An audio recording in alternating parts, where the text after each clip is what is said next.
नमस्कार मित्रों, question practice session चल रहा है आपका। और उस क्वेश्चन प्रैक्टिस सेशन में आज ये सेट नंबर है 43। इस सेट नंबर 43 में भी आपके कुल 15 क्वेश्चंस लिए गए हैं। और जैसे मैंने आपसे पहले कहा था कि आज भी इस वाले वीडियो में भी हम मार्क्सवाद से संबंधित क्वेश्चन ही करवाएंगे, ठीक है। और क्योंकि इस पे काफ़ी क्वेश्चन पूछे जाते हैं, इसका एक सेट हमने कल करा दिया था, यानी 40 जो सेकेंड आपका सेट था। लेकिन जो 43rd सेट है, 43वां सेट है, ये भी आपके मार्क्सवाद पर ही आधारित होगा, ठीक है। तो लेकिन इसके बाद का जो टॉपिक होगा मोस्ट लाइकली वो नया टॉपिक हो सकता है, ठीक है। तो इस तरह से हम सभी टॉपिक को कवर करेंगे, पर जिनसे क्वेश्चन ज्यादा पूछे जा रहे हैं, ज्यादा क्वेश्चंस बन रहे हैं, उन टॉपिक से क्वेश्चंस हम थोड़े ज्यादा ले रहे हैं, डिफरेंट क्वेश्चंस ले रहे हैं, जिससे कि आपको जितना भी घुमा के क्वेश्चन पूछा जाए लेकिन वो आपका तैयार होता चले, ठीक है। और आप लोग वीडियोस को लाइक कर रहे हैं, मैं देख रहा हूं आप लोग पसंद कर रहे हैं, अच्छा वॉचिंग आवर जा रहा है। लेकिन थोड़ा सा कुछ अच्छे कमेंट भी कर दीजिए, आप लोग को अच्छा लगेगा। फिर लाइक का भी बट आप थंब दबा दीजिए, पैसा नहीं लगेगा उसमें, तो और भी अच्छा लगेगा। और अगर आप कुछ और सुझाव देना चाहते हैं तो वह भी आप दे सकते हैं, आप सभी का स्वागत है, ठीक है। बस आपका जो उद्देश्य है उस उद्देश्य को साथ में लेके चलिए, और हम उस उद्देश्य में अपना छोटा सा योगदान जो दे रहे हैं, इस आशा के साथ कि आपकी सफलता में वह कुछ निर्णायक साबित हो सके। बस उसको करते चलिए, ऊपर वाले का नाम लीजिए और सफलताएं आपको जरूर मिलेंगी। आज मिलेंगी, कल मिलेंगी, थोड़ा देर से मिलेंगी, जल्दी मिलेंगी, लेकिन मिलेंगी अगर आप लगातार यह प्रयास करते रहते हैं तो, ठीक है। चलिए स्टार्ट करते हैं क्वेश्चन प्रैक्टिस। क्वेश्चन प्रैक्टिस में पहला क्वेश्चन आपका है, निम्न में से कौन सा उपागम इस विश्वास पर आधारित है कि आर्थिक आधार वैचारिक तथा राजनीतिक अधिसंरचना को निर्धारित करता है। निम्न में से कौन सा उपागम इस विश्वास पर आधारित है कि आर्थिक आधार, कौन सा आधार? आर्थिक आधार वैचारिक तथा राजनीतिक अधिसंरचना को निर्धारित करता है। ऐतिहासिक भौतिकवाद, संस्थावाद, व्यवहारवाद, क्रीड़ा सिद्धांत। ये कह रहा है क्वेश्चन आपका कि कौन सा उपागम है जो आर्थिक आधार पर वैचारिक और राजनीतिक अधिसंरचना को निर्धारित करता है। कौन सा है भाई, इसमें बताइए। मार्क्स से क्वेश्चन कर रहे हैं आप, जाहिर सी बात है आंसर क्या होगा? ऐतिहासिक भौतिकवाद। ऐतिहासिक भौतिकवाद की जो विचारधारा थी, आप जानते हैं कार्ल मार्क्स की विचारधारा है। इस विचारधारा में यह बताने का प्रयास करता है मार्क्स कि दरअसल जिसका उत्पादन के साधनों पर नियंत्रण होता है, यानी उत्पादन व्यवस्था पर जिसका भी नियंत्रण रहता है, इतिहास के विभिन्न चरणों में जिसका उत्पादन के साधनों पर नियंत्रण होता है, वही कहीं ना कहीं राजनीतिक विचारधारा, संस्कृति और अन्य माध्यमों पर भी नियंत्रण रखता है। यानी वह कहता है कि अगर पूंजीपति वर्ग का जो कैपिटलिस्ट क्लास था, उस क्लास का, उस वर्ग का अगर उत्पादन के साधनों पर नियंत्रण था, तो उसी का कब्जा या कह सकते हैं प्रभाव राजनीति में भी होगा, विभिन्न प्रकार की विचारधाराओं में भी होगा, विभिन्न संस्कृतियों में भी होगा और अन्य आधारों में भी होगा। यानी वह यह मानता है कि उत्पादन का साधन यानी आर्थिक आधार, उस समय उत्पादन ही क्या था?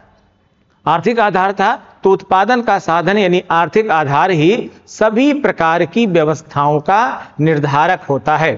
और वह कहता था कि अगर भविष्य में साम्यवादी व्यवस्था आती है, समाजवादी व्यवस्था आती है, तो इस व्यवस्था का जो है, यानी जो सर्वहारा वर्ग है, उसका जो है प्रभाव किस पर आ जाएगा? राजनीति पर आ जाएगा, अन्य विचारधाराओं पर भी आ जाएगा और संस्कृति पर भी आ जाएगा, ठीक है। तो इसका आंसर होगा आपका ए, यानी ऐतिहासिक भौतिकवाद। आइए नेक्स्ट क्वेश्चन। किसने कहा सर्वहारा की तानाशाही, सर्वहारा की तानाशाही मार्क्स के सिद्धांत का सार यानी संक्षेप है? किसने कहा सर्वहारा की तानाशाही? सर्वहारा यानी प्रोलेटेरिएट, प्रोलेटेरिएट, ठीक है। सर्वहारा, इसी को आप क्या कहते हैं? मजदूर वर्ग या इसी को आप कहते हैं कामगार वर्ग, ठीक है, प्रोलेटेरिएट। ठीक, तो जो आपका किसने कहा, सर्वहारा की तानाशाही मार्क्स के सिद्धांत का सार है, यानी संक्षेप है। Engels, Lenin, Stalin, Laski. किसने कहा भाई? एंजेल्स ने कहा, लेनिन ने कहा, स्टालिन ने कहा या लॉस्की ने कहा? किसने कहा? मार्क्स का शिष्य था लेनिन। आंसर क्या हो जाएगा? लेनिन। लेनिन यह कहता है कि दरअसल लेनिन यह कहता है कि जैसे ही सर्वहारा वर्ग यानी मजदूर वर्ग, जो काम करने वाला वर्ग है, जिसको वह शोषित वर्ग भी कहता था, वो कहता है कि जैसे ही यह अधिनायकत्व में आ जाएगा, यानी यह वर्ग किस में आ जाएगा? समाज में प्रमुखता में आ जाएगा और कहीं ना कहीं पूंजीपति वर्ग पर भारित हो जाएगा, ठीक है, या उसके ऊपर जो है यह कहीं ना कहीं अपने आप को प्रमुख अवस्था में लेके आ जाएगा, तो क्या हो जाएगा? उसी समय यह माना जाएगा कि अब वास्तव में मार्क्सवाद आ गया है। उसका यह मानना था कि दरअसल समाजवादी क्रांति से ही सर्वहारा वर्ग का अधिनायकत्व होगा, और जैसे ही इसका अधिनायकत्व होगा, जैसे ही यह अपने वर्चस्व में आएगा, क्योंकि यह चाहता था कि मजदूरों क्या हो? वर्चस्व हो और पूंजीपति वर्ग का अंश जो है वो समाप्त हो जाए। तो जैसे ही इसका अधिनायकत्व होगा, राज्य की समस्त शक्तियां इसके पास आ जाएंगी, तो यह इस प्रकार से व्यवस्था होगी कि यह पूंजीपति वर्ग के लगभग सभी नामो निशान को मिटा देगा। और यही मार्क्सवाद का यही मार्क्स का सोचना भी था और यही मार्क्स के सिद्धांत का सार भी है, ऐसा लेनिन कहता है। ठीक है, यानी ये तो आप जानते ही हैं कि कार्ल मार्क्स चाहता ही यही था कि जो सर्वहारा वर्ग है, यानी जो मजदूर वर्ग है, वह अधिनायकत्व में आए, यानी उसकी लीडरशिप हो। वो चाहता था कि जो काम करे वही सर्वश्रेष्ठ हो, जो केवल स्वामी हो वह सर्वश्रेष्ठ नहीं हो। ठीक है, अगला क्वेश्चन। मार्क्स के अनुसार सर्वहारा के अधिनायकत्व के दौरान उत्पादन के साधनों का प्रयोग होगा। कह रहा है कि कार्ल मार्क्स के अनुसार सर्वहारा के अधिनायकत्व के दौरान उत्पादन के साधनों का प्रयोग होगा, मजदूरों के लाभ के लिए, सामाजिक अच्छाई के लिए, शासक वर्ग के लिए, शासक वर्ग के लाभ के लिए, किसी के लिए नहीं। भाई मार्क्स क्या चाहता था? मार्क्स तो ये चाहता था ना कि जब सर्वहारा का उदय हो, जब सर्वहारा का अधिनायकवाद आए, तो उस दौरान उत्पादन के साधनों का प्रयोग किस आधार के लिए किया जाए? उत्पादन के साधनों का उपयोग सामाजिक अच्छाई के लिए हो। किसके लिए हो भाई? सामाजिक अच्छाई के लिए हो। क्योंकि वह क्या मानता था कि दरअसल जो ये वर्ग विभाजन है, यानी एक वर्ग है जो पूंजीपति वर्ग है और दूसरा वर्ग जो है वो कौन सा है?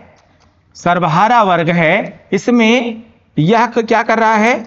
यह शोषणकारी संगठन है, यह शोषणकारी वर्ग है, और यह क्या है? यह शोषित वर्ग है। यह क्या है? शोषित वर्ग है। तो यह ये मानता था कि दरअसल जब तक कोई किसी का शोषण करेगा, तब तक समाज कभी अच्छा बन ही नहीं सकता है। वह ये मानता था कि दरअसल जब यह शोषित वर्ग है, जब यह ऊपर आएगा, यानी इसका अधिनायकवाद आएगा, यानी यह अपने को पूंजीपति वर्ग पर भारित या उसके बराबर मान लेगा, तो ऐसे में यह समझेगा कि वास्तव में उत्पादन का लाभ किसको मिलना चाहिए, उत्पादन के साधनों का उपयोग किसके लिए होना चाहिए। या ये मानता था कि उत्पादन के साधनों का उपयोग इस प्रकार से किया जाए कि प्रत्येक व्यक्ति को अपनी क्षमता के अनुसार और प्रत्येक व्यक्ति को अपनी आवश्यकता के अनुसार क्या होना चाहिए?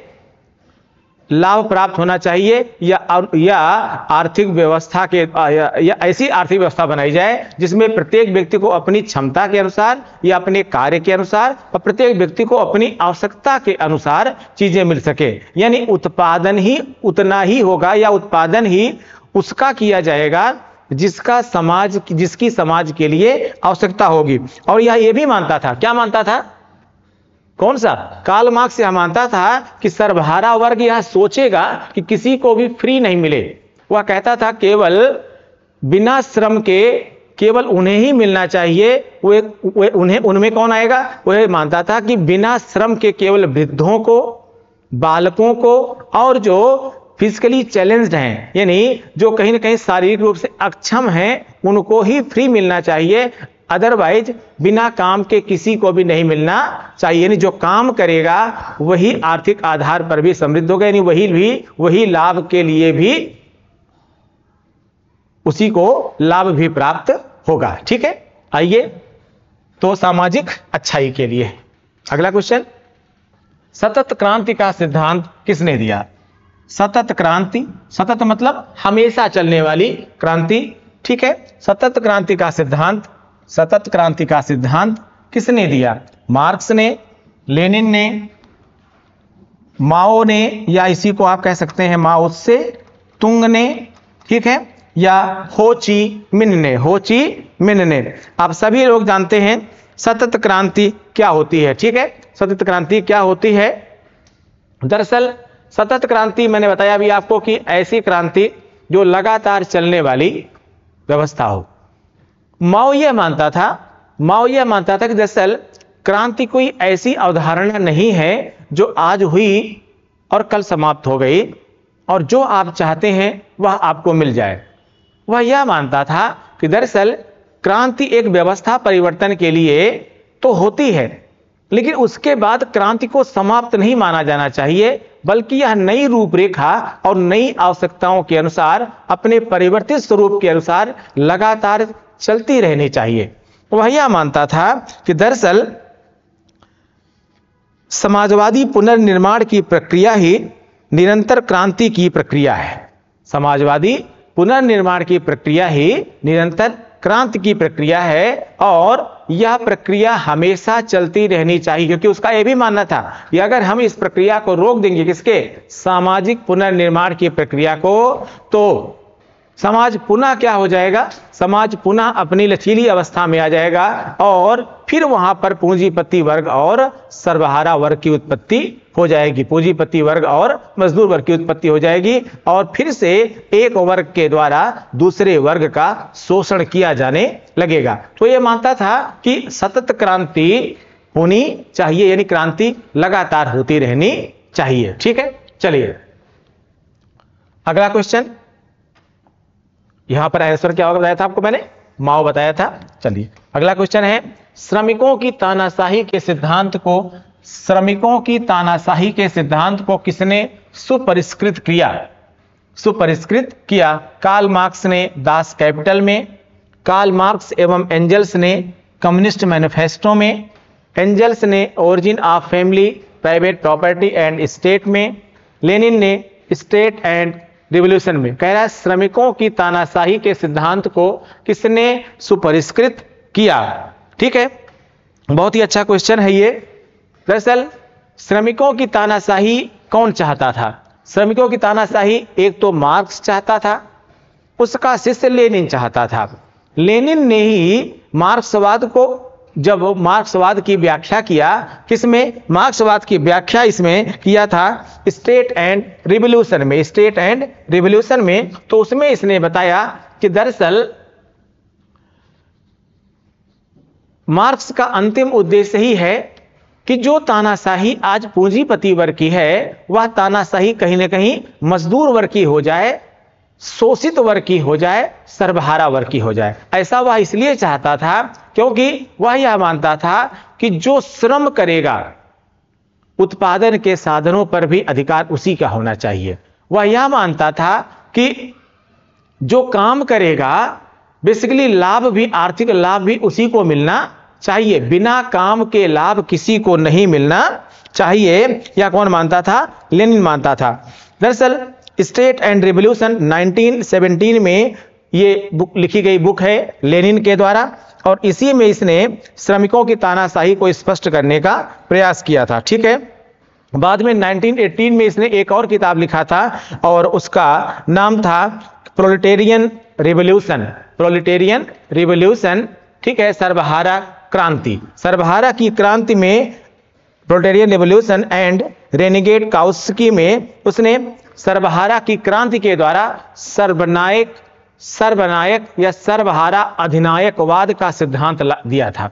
और इस सर्वहारा अधिनायकवाद के सिद्धांत को में ही उसने यह बताने का प्रयास किया था कि वास्तव में मार्क्स का यही मानना था, यही उद्देश्य है कि श्रमिकों का अधिनायकवाद जन्म ले। और यह अधिनायकवाद यह बताता है कि जिसका श्रम उसी का आर्थिक संसाधनों पर, उत्पादन के संसाधनों पर नियंत्रण, मजदूर वर्ग का उदय ही उसका अंतिम उद्देश्य था। ठीक। सर्वहारा वर्ग, अगला क्वेश्चन कह रहा है सर्वहारा वर्ग, यहां पर आंसर हम भूल जा रहे हैं लगाने के लिए आपको, इसका आंसर यही होगा, डी होगा। लेनिन ने लिखा था स्टेट एंड रिवॉल्यूशन में। अगला क्वेश्चन है सर्वहारा वर्ग का अधिनायकत्व की अवधारणा का प्रतिपादन किया था। सर्वहारा वर्ग का अधिनायकत्व, अभी सेम क्वेश्चन मैंने आपको यहां पर बताया है। ठीक है, थोड़ा सा वही आगे जा रहा है। सर्वहारा वर्ग का अधिनायकत्व की अवधारणा का प्रतिपादन किया था। ठीक है, किसने प्रतिपादन किया था भाई? कार्ल मार्क्स द्वारा दास कैपिटल में, कार्ल मार्क्स द्वारा दास कैपिटल में, लेनिन द्वारा स्टेट एंड रिवॉल्यूशन में, मार्क्स तथा लेनिन द्वारा कम्युनिस्ट मैनिफेस्टो में, उपरोक्त में से किसी के द्वारा नहीं। अभी हमने आपको इससे पहले क्वेश्चन बताया ही था, एकदम वही क्वेश्चन है, थोड़ा सा अलग उसमें रिपीट किया है। सर्वहारा वर्ग का अधिनायकत्व की अवधारणा का प्रतिपादन किसने किया था भाई? लेनिन ने किया था। लेनिन द्वारा यह किया गया था किसमें? स्टेट एंड रिवॉल्यूशन में। सेम क्वेश्चन वही अप्रॉक्स क्या किया गया है, रिपीट किया गया है। ठीक है, आइए अगला क्वेश्चन देख लेते हैं। लेनिन के अनुसार साम्राज्यवाद, ठीक है, यानी कैपिटलिज्म, साम्राज्यवाद, लेनिन के अनुसार साम्राज्यवाद पहला कह रहा है पूंजीवाद की निम्नतम अवस्था है, फिर कह रहा है पूंजीवाद का संकुचन है, फिर कह रहा है पूंजीवाद की उच्चतम अवस्था है, और अगला कह रहा है पूंजीवाद का समाजवाद में विलय है। बताइए भाई क्या होगा इसमें? साम्राज्यवाद का मतलब क्या हुआ? कैपिटलिज्म का मतलब यहां पर क्या हुआ? दरअसल लेनिन के अगर हिसाब से देखेंगे तो पूंजीवाद की उच्चतम अवस्था यह मानता था कि दरअसल जो ये साम्राज्यवाद है, दरअसल जो ये साम्राज्यवाद है यह क्या है? यह पूंजीवाद की उच्चतम अवस्था है। यह पूंजीवाद की उच्चतम अवस्था है। पूंजीवाद की उच्चतम अवस्था है। क्यों ऐसा मानता था? क्यों ये मानता था कि दरअसल जब जितना ज्यादा पूंजीवाद बढ़ेगा उतना ही ज्यादा साम्राज्यवादी अवधारणाएं भी बढ़ेंगी। या आप ये भी कह सकते हैं कि जैसे अगर आप रूस जाएं तो जैसे आप सोवियत संघ में देखेंगे, सोवियत संघ में कहीं ना कहीं पूंजीवाद नहीं था। आप जानते हैं सोवियत संघ में पूंजीवाद नहीं था, लेकिन वहां पर साम्राज्यवाद ही था। वहां पर साम्राज्यवाद ही था, जिसको बाद में क्या कहा गया? रूस के संदर्भ में उस साम्राज्यवाद को ही पूंजीवाद का नाम दे दिया गया कि यह साम्राज्यवाद ही क्या है? पूंजीवाद है। दरअसल वहां पर शोषक वर्ग और शोषित वर्ग यानी पूंजीवादी वर्ग और सर्वहारा वर्ग नहीं था, लेकिन जो साम्राज्यवादी विचारधारा थी वह साम्राज्यवादी विचारधारा ही कहीं ना कहीं पूंजीवादी विचारधारा के रूप में कार्य कर रही थी। वहीं पर बाद में इसका उदाहरण भी आपको देंगे कि जैसे इंग्लैंड को देखें। इंग्लैंड में जो है अगर आप जाएं यानी ब्रिटेन में आप जाएं तो वहां पर क्या था? वहां पर पूंजीपति वर्ग तो था और सबसे पहले पूंजीवाद का उदय ही कह सकते हैं आप ब्रिटेन में ही हुआ था। लेकिन वहां पर पूंजीवाद था, वहां पर सर्वहारा वर्ग भी था, लेकिन पूंजीवादी वर्ग था वह सर्वहारा वर्ग का शोषण नहीं करता था। कारण क्या था? दरअसल उसको शोषण के लिए कहीं और जगह मिली थी ना, वह थी अफ्रीका, वह था भारत यानी एशिया में और जगहों पर भी। तो बल्कि इसीलिए विचारक यह मानते हैं कि जैसे जैसे ब्रिटेन समेटेगा अपने आप को, भारत से समेटेगा, अफ्रीका से समेटेगा, वैसे ब्रिटेन में भी इंग्लैंड में भी पूंजीपति वर्ग द्वारा सर्वहारा वर्ग का शोषण प्रारंभ कर दिया जाएगा। ठीक है, तो यहां पर समझिएगा कि दरअसल साम्राज्यवाद और पूंजीवाद अलग अलग नहीं है, बल्कि पूंजीवाद ही साम्राज्यवाद है और साम्राज्यवाद ही पूंजीवाद है। बस उसमें आप इतने कह सकते हैं कि पूंजीवाद की उच्चतम अवस्था को साम्राज्यवाद माना जा सकता है। ठीक है, और यह लेनिन समझाता है। ठीक है, तो आंसर क्या हो जाएगा इसका भैया? इसका आंसर सी हो जाएगा। ठीक, अगला क्वेश्चन, निम्न में विचारकों का कौन सा युग्म, निम्न में यानी नीचे वाले में विचारकों का कौन सा युग्म, ठीक है, जोड़ा वैज्ञानिक समाजवाद के संस्थापकों में माना जाता है? वैज्ञानिक समाजवाद के संस्थापकों में माना जाता है चार्ल्स फुरिये तथा Saint Simon, B Sidney Webb तथा ब्रेटिस वेब, सी मार्क्स तथा एंजल्स, और डी है R.H. टाउनी तथा विलियम एम्स्टीन। आंसर क्या हो जाएगा? निम्न में विचारकों का कौन सा युग्म वैज्ञानिक समाजवाद। अब जैसे ही हम वैज्ञानिक समाजवाद की बात करेंगे, आप बिना इनके कैसे भूल सकते हैं? और जब इनकी बात कर रहे हैं तो इनके जोड़ीदार इनमें से कौन होंगे? और तो कोई ऑप्शन भी नहीं है ना भैया आपके पास, नहीं जानते हैं तो भी आप लगा लेंगे। क्या हो जाएगा? एंजल्स, यानी आंसर क्या होगा इसका? सी हो जाएगा। दरअसल जो वैज्ञानिक समाजवाद है, हम आप इसको जानते हैं कि जो वैज्ञानिक समाजवाद है, किसी को हम आप क्या कहते हैं? साम्यवाद कहते हैं। वैज्ञानिक समाजवाद को ही हम साम्यवाद कहते हैं। और कार्ल मार्क्स और एंजल्स को ही, कार्ल मार्क्स और एंजल्स दोनों को वैज्ञानिक समाजवाद यानी इसका साम्यवाद, ठीक है, यानी साम्यवाद का जनक माना जाता है। किनको? कार्ल मार्क्स और एंजल्स को वैज्ञानिक समाजवाद या साम्यवाद का जनक माना जाता है। ठीक है, तो संस्थापक कौन होगा भाई? मार्क्स और एंजल्स ही क्या हो जाएंगे? इसके संस्थापक हो जाएंगे। अगला क्वेश्चन देख लेते हैं हम लोग। ठीक है, अगला क्वेश्चन आपका थोड़ा सा हल्का डिफरेंट है और वह मार्क्सवाद की बजाय सीधे थोड़ा समाजवाद पे आता है। ठीक है, आप जानते हैं, आप ये भी कह सकते हैं मार्क्सवाद का थोड़ा संशोधित रूप ही क्या था? समाजवाद था। साम्यवाद का थोड़ा संशोधित रूप समाजवाद था, इतना कह सकते हैं आप। समाजवादी राज्य को मानते हैं, क्योंकि मार्क्सवादी या साम्यवादी राज्य को शोषण का एक संयंत्र मानते थे, शोषणकारी संगठन मानते थे। उनका यह मानना था कि दरअसल जो है पूंजीपति वर्ग है, या पूंजीपति वर्ग ही कहीं ना कहीं राज्य में भी भागीदार है। पूंजीपति वर्ग ही राज्य में भी जो है भागीदार है। और जैसे पूंजीपति वर्ग शोषणकारी संगठन है, तो वैसे ही राज्य भी एक शोषणकारी संगठन है। वह राज्य को शोषण की एक मशीन मानता था। वह यह मानता था कि दरअसल यह राज्य जो है पूंजीपति वर्ग को संरक्षित करता है। या आप ये भी कह सकते हैं कि इनका यह मानना था कि पूंजीपति वर्ग ने ही अपने प्रभाव को बनाए रखने के लिए या शोषण को बनाए रखने के लिए और उसके विरोध में सर्वहारा वर्ग का प्रतिरोध को दबाने के लिए ही राज्य नामक संस्था का गठन करता है। ठीक है, तो जो समाजवादी हैं वह क्या मानते थे? लेकिन समाजवादी अलग मानते थे। समाजवादी राज्य को शोषणकारी संगठन नहीं मानते थे। क्वेश्चन कह रहा है समाजवादी राज्य को मानते हैं एक आवश्यक बुराई, एक दैवीय संस्था, एक शोषण का उपकरण, एक सकारात्मक अच्छाई। मैंने बताया समाजवादी राज्य को शोषण का संयंत्र नहीं मानते हैं, वो ये मानते हैं कि यह एक सकारात्मक अच्छाई है।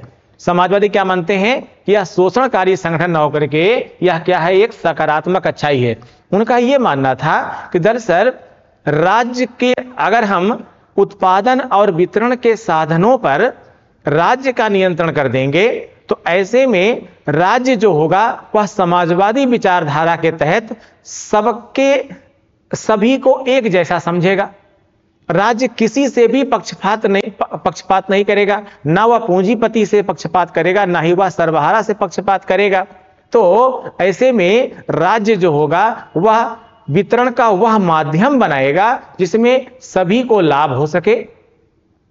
सभी को जब उत्पादन और वितरण में बराबर की भूमिका मिलेगी तो हम समाज को केंद्रित रख करके ही कार्य करेंगे। और ऐसी व्यवस्था जिसमें समाज को केंद्रित रख के कार्य किया जाता है, उस व्यवस्था को हम क्या मानते हैं? समाजवादी व्यवस्था मानते हैं। समाजवादी व्यवस्था ही माना जाता है। ठीक है, लेकिन अगला क्वेश्चन देखते हैं हम लोग, क्या कि हर एक लिखा हुआ है, कोई बात नहीं है, हर एक से अपनी क्षमता के अनुसार, हर एक को अपनी आवश्यकता के अनुसार यह सूत्र व्यवस्था का है। मैंने अभी स्टार्टिंग में क्वेश्चन कराया था इसका, हर एक से अपनी क्षमता के अनुसार और हर एक को अपनी आवश्यकता के अनुसार यह सूत्र किस व्यवस्था का है? पूंजीवादी व्यवस्था का, समाजवादी व्यवस्था का, साम्यवादी व्यवस्था का, राष्ट्रवादी व्यवस्था का? किस व्यवस्था का है भाई? ना तो पूंजीवादी का होगा और ना ही राष्ट्रवादी का होगा, बस समाजवादी और साम्यवादी में आप बात कर लीजिए। ठीक है, दरअसल साम्य का मतलब ही होता है बराबरी, साम्य का मतलब होता है बराबरी। या क्या मानता था? दरअसल आंसर इसका होगा साम्यवादी।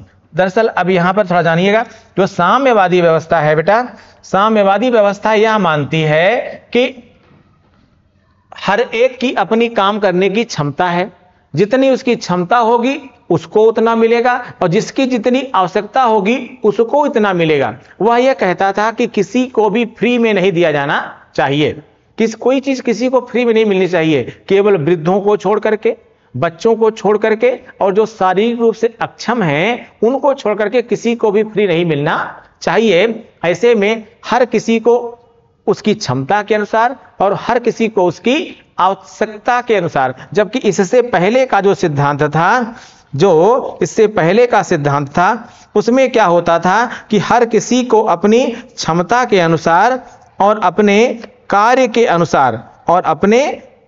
अनुसार क्या होता था? प्राप्ति होती थी। लेकिन साम्यवादी व्यवस्था कहती थी कि हर किसी को अपनी क्षमता के अनुसार और उसकी आवश्यकता के अनुसार।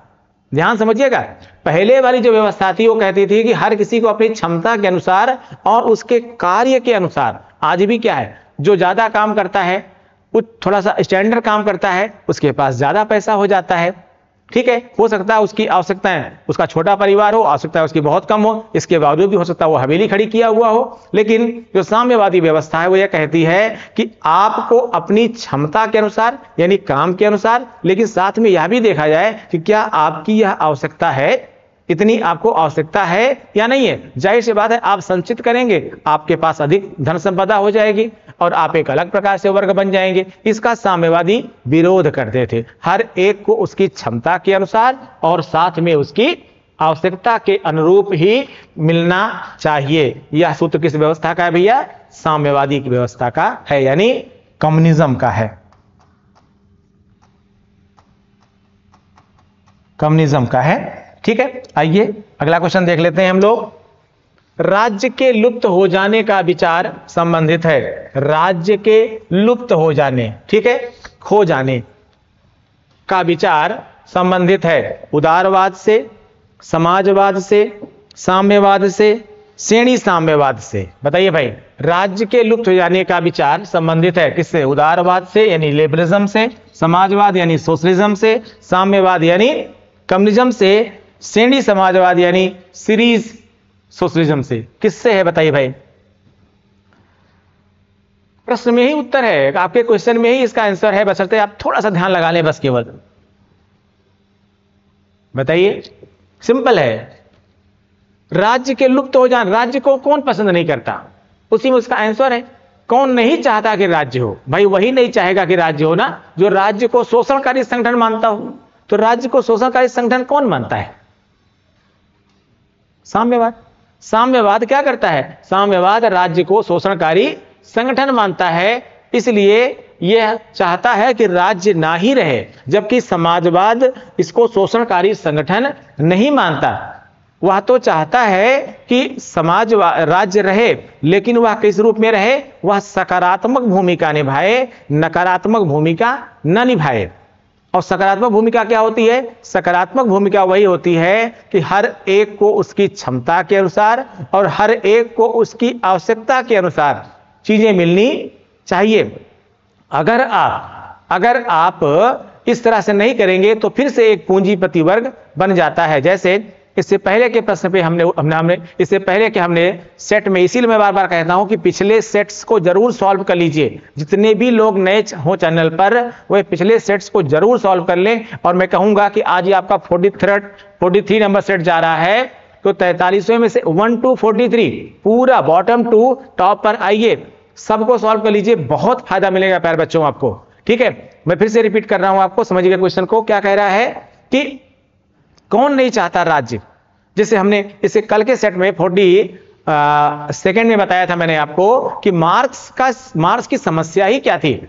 मार्क्स ये कहता था कि जितने भी जो है यानी अगर पूरे विश्व की आबादी को देखा जाए, यानी हम वो कहता था कि पूरे विश्व को अगर देखा जाए तो पूरे विश्व की संपत्तियों पर विश्व के केवल 10% लोगों का कब्जा है, और विश्व के 90% लोग जो हैं, विश्व के 90% संपत्तियों पर केवल विश्व के 10% लोगों का कब्जा है, और विश्व के 90% केवल उस 10% से काम चला रहे हैं। यही उसकी समस्या थी। तो यह मानता था कि अगर समाजवाद जैसा मानता है, अगर वह अच्छा समाजवाद नहीं होगा और सकारात्मक राज्य नहीं होगा तो फिर से पूंजीपति वर्ग खड़ा हो जाएगा। जैसा कि आज आप कहीं ना कहीं कई स्थानों पर, इवन भारत में भी इस तरह की व्यवस्था को आप कहीं ना कहीं देख रहे हैं कि फिर से एक पूंजीपति वर्ग खड़ा हो जा रहा है, जो और दूसरा कहीं ना कहीं सर्वहारा वर्ग पहले भी था और अभी भी बना है, उसका विकास उस प्रकार से नहीं हो पा रहा है जिस प्रकार से होना चाहिए। बाकी आप फ्री की रेवड़ी लेके मजा करते रहिए, नो प्रॉब्लम। ठीक है, अगला क्वेश्चन देखिए, अतिरिक्त मूल्य का सिद्धांत किसके द्वारा प्रतिपादित किया गया? अतिरिक्त मूल्य का सिद्धांत किसके द्वारा प्रतिपादित किया गया है? रूसो, मार्क्स, लॉस्की या मिल? अतिरिक्त मूल्य का सिद्धांत किसके द्वारा प्रतिपादित किया गया है? बताइए, बहुत सरल क्वेश्चन है।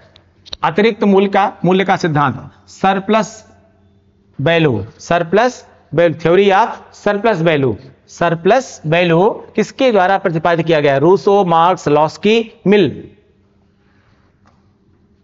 Answer Marx. क्या होगा? मार्क्स। दरअसल सरप्लस वैल्यू का सिद्धांत जो है ये रिकार्डो का सिद्धांत था। उसका नाम था मूल्य का श्रम सिद्धांत, लेबर थ्योरी ऑफ वैल्यू। क्या था?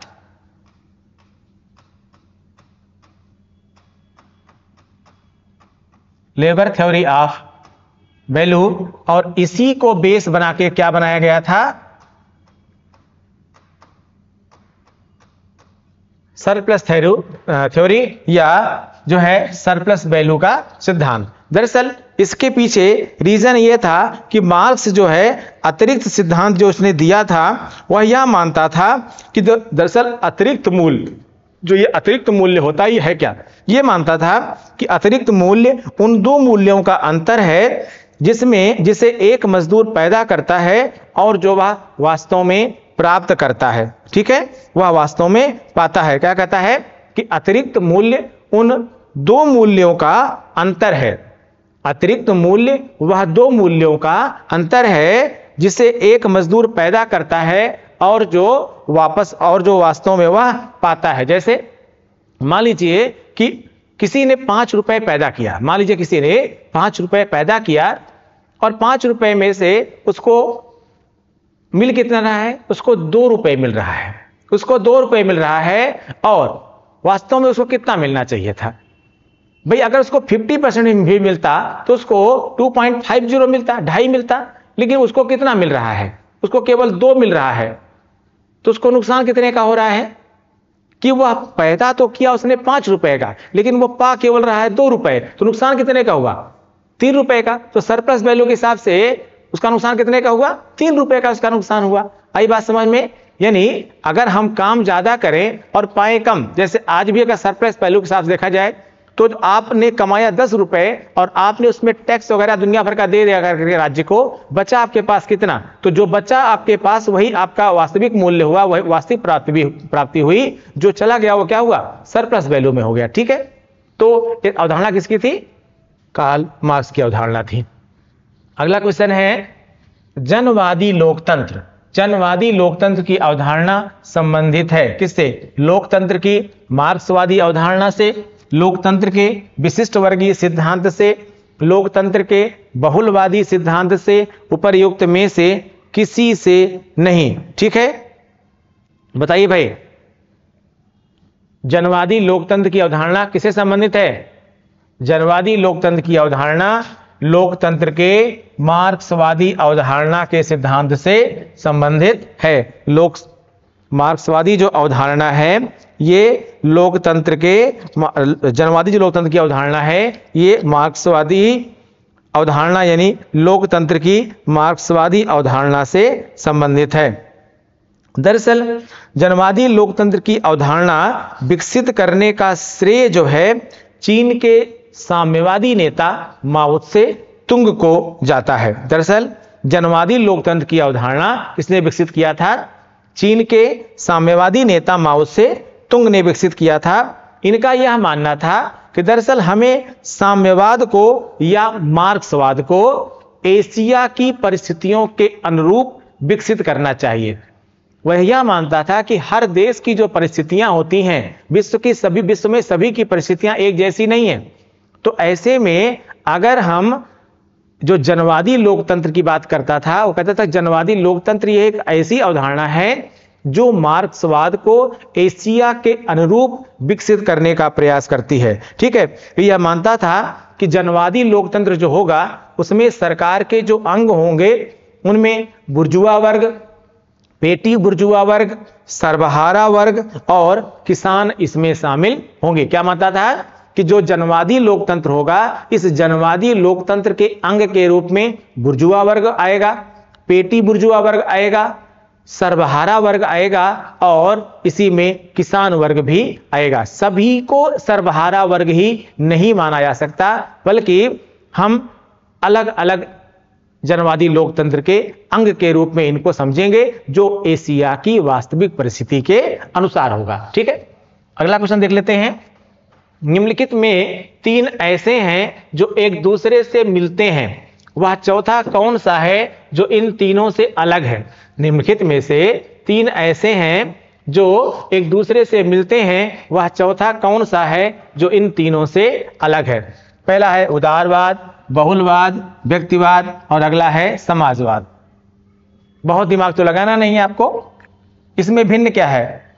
इसमें ये दोनों सेम हैं, वास्तव में भिन्न कौन है? समाजवाद। समाजवाद इसमें भिन्न है। क्यों भाई? दरअसल उदारवाद, व्यक्तिवाद और बहुलवाद तीनों एक ही धारा के क्या हैं? तीनों एक ही धारा के, एक ही विचारधारा के विभिन्न रूप हैं। समाजवाद क्या है? इसमें अलग है, एकदम से अलग है। जबकि तीनों उदारवाद, बहुलवाद और व्यक्तिवाद ये तीनों एक ही विचारधारा के अलग अलग रूप हैं। ठीक, अगला क्वेश्चन है समाजवाद शब्द का प्रथम बार उपयोग करने वाला था। समाजवाद यानी सोशलिज्म का सबसे पहले उपयोग किसने किया था? सबसे पहले उपयोग किसने किया था? बताइए भाई। ये मैं क्वेश्चन करा चुका हूं पहले, इसलिए मैं बहुत इसको एक्सप्लेन नहीं करूंगा। इसको मैं करा चुका हूं पहले। समाजवाद शब्द का प्रथम बार उपयोग किसने किया था? Robert Owen, Marx, Engels, Saint Simon. Answer क्या हो जाएगा? Robert oven. रॉबर्ट ओवन साहब ने सबसे पहले इस शब्द का उपयोग किया था। ठीक है, ये कौन था रॉबर्ट ओवन? रॉबर्ट ओवन एक ब्रिटिश अग्रदूत था। ठीक है, एक ब्रिटिश उद्योगपति था। यह मानव प्रेमी था। यह सहकारिता आंदोलन, ठीक है, कोऑपरेटिव मूवमेंट इसने बहुत सारी चलाया था। इसने ढेर सारी किताबें लिखी थी। इसकी प्रमुख किताबों के अगर आप देखें तो इसमें एक किताब थी इसकी a new view of society, a new view of society. एक और किताब का नाम था essays on the formation of character, essays on the formation of the character. एक किताब थी इसकी सोशल सिस्टम। एक और बुक थी इसकी the book of new moral world, the book of new moral world. और एक और बुक का नाम था the future of the human race, the future of the human race. ठीक है, तो बड़ी इंपॉर्टेंट बड़ी बुक थी। और ये कौन सा? बेसिकली यह एक ब्रिटिश उद्योगपति था जिसने समाजवाद शब्द का सबसे पहले बार प्रयोग किया था। और समाजवाद को यह बुरा नहीं मानता था, लेकिन किस प्रकार का समाजवाद? नकारात्मक समाजवाद नहीं बल्कि सकारात्मक समाजवाद। ठीक है, तो ये थे हमारे कुल आज के 15 क्वेश्चंस। सॉल्व करते रहिए आप लोग। जैसे मैंने कहा पिछले सेट्स पर भी जाइए, उनको भी आप प्रॉपर्ली सॉल्व कर लीजिए। ढेर सारा फायदा आपको मिलेगा। बाकी जैसा मैंने वादा किया है आपके पूरे सेट से मैं कराऊंगा और यानी लगभग सभी टॉपिक को आपके मैं कवर करूंगा एग्जाम से पहले। ठीक है, फिलहाल आप लोग चैनल पर बने रहिए, थोड़ा लाइक और कमेंट भी करते रहिए, मत शेयर कीजिए भैया, लेकिन कम से कम लाइक और कमेंट तो करते रहिए। Thank you.